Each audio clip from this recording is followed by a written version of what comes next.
자, 솔라나. 이 이름 딱 들으면 어떤 분은 와, 혁신적이다 하실 거고 또 어떤 분은 아, 그거 불안한데 하실 거예요. 엄청나게 빠른데 또 엄청 자주 멈추죠. 진짜 이렇게 평가가 극과 극으로 갈리는 블록체인, 그 실체가 대체 뭘까요? 오늘 바로 그 모순의 심장부로 한번 들어가 보겠습니다. 첫 번째 파트, 오싹한 역설입니다. 2026년 지금 시점에서 솔라나를 얘기할 때 이 성능과 불안정성 사이의 모순을 빼놓고는 이야기가 되질 않습니다. 바로 이겁니다, 여러분. 아니, 어떻게 맨날 멈춘다고 극도의 공포다 이런 말이 나오는데 동시에 2030년 가면 $1,000, 심지어 $5,000까지 간다는 예측이 같이 나올 수가 있을까요? 말이 안 되잖아요. 한쪽에서는 망한다고 하고 다른 한쪽에선 대박 난다고 하고 이 풀리지 않는 미스터리, 여기서부터 솔라나 이야기가 시작됩니다. 이 역설을 제대로 이해하려면 시간을 좀 거슬러 올라가 봐야 합니다. 처음엔 모든 걸 가능하게 할 것 같았던 멈출 수 없는 기계, 솔라나가 어떻게 탄생했는지부터 시작해보죠. 솔라나를 처음부터 완전 특별하게 만들었던 건 바로 이 숫자 65,000이에요. 전 세계 결제 시스템의 거의 대명사잖아요, 비자. 그 비자가 초당 처리하는 게 한 24,000건 되거든요. 근데 그거보다 2배 이상 빠른 네트워크가 나왔다? 이건 그야말로 충격이었죠. 세상을 바꿀 수 있겠다. 이런 기대감이 괜히 나온 게 아니었습니다. 이 말도 안 되는 속도의 비밀은 바로 역사 증명, POH에 있습니다. 이걸 아주 쉽게 비유하면 블록체인에다가 초고속 타임스탬프 기계를 그냥 박아 놓은 거예요. 다른 네트워크들이 이 거래가 먼저였나 저게 먼저였나 하면서 순서 정하느라 시간 다 보낼 때 솔라나는 이미 모든 거래의 시간표를 딱딱 붙여버리니까 합의 과정이 엄청나게 빨라지는 거죠. 이게 바로 솔라나의 핵심 기술이었습니다. 이렇게 기술력이 압도적이니까 당연히 사람들이 몰려들었죠. 개발자들은 솔라나 위에서 디파이니, NFT 마켓이니 막 만들어냈고 투자자들은 또 밈코인에 열광했습니다.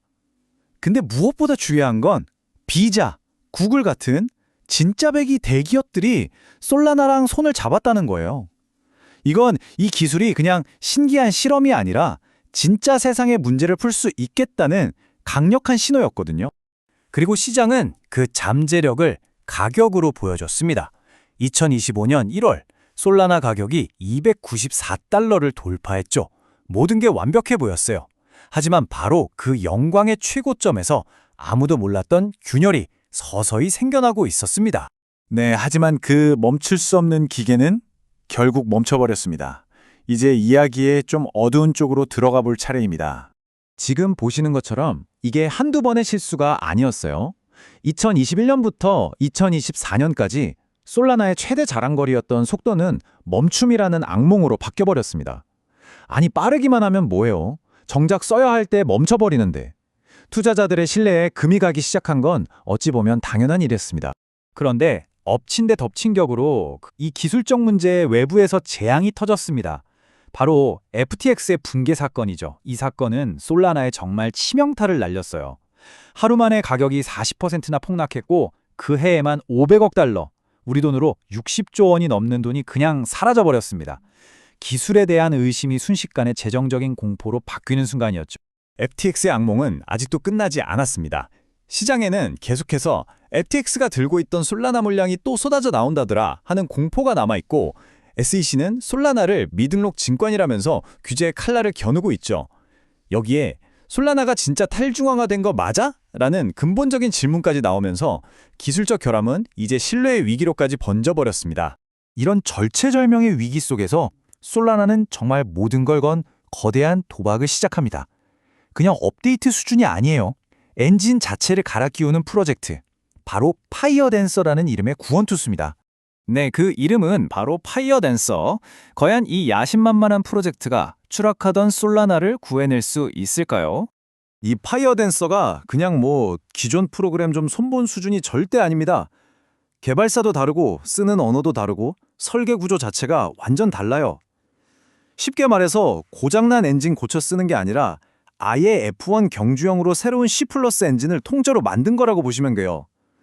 특히 여기서 모듈형 구조라는 게 핵심인데 이게 레고 블록 같은 거예요. 각 부품을 따로따로 업그레이드하거나 교체할 수 있다는 거죠. 그러니까 부품 하나가 고장나도 전체 시스템이 멈추는 그런 최악의 상황을 막도록 설계된 겁니다. 그리고 그 결과는 정말 상상을 초월했습니다. 초기 테스트에서 나온 숫자가 무려 초당 100만 건. 아니, 기존의 6만 5천 건도 대단하다고 했는데 이제는 그거의 15배가 넘는 속도를 보여준 겁니다. 이건 그냥 빠른 정도가 아니라 블록체인 기술의 한계를 또 한 번 뛰어넘었다고 봐야죠. 하지만 이 엄청난 속도보다 사실 더 중요한 약속이 있습니다. 바로 솔라나의 가장 아픈 부분을 치료하겠다는 두 가지 선언인데요. 첫째, 다시는 멈춤이라는 말이 나오지 않게 강력한 안정성을 만들겠다.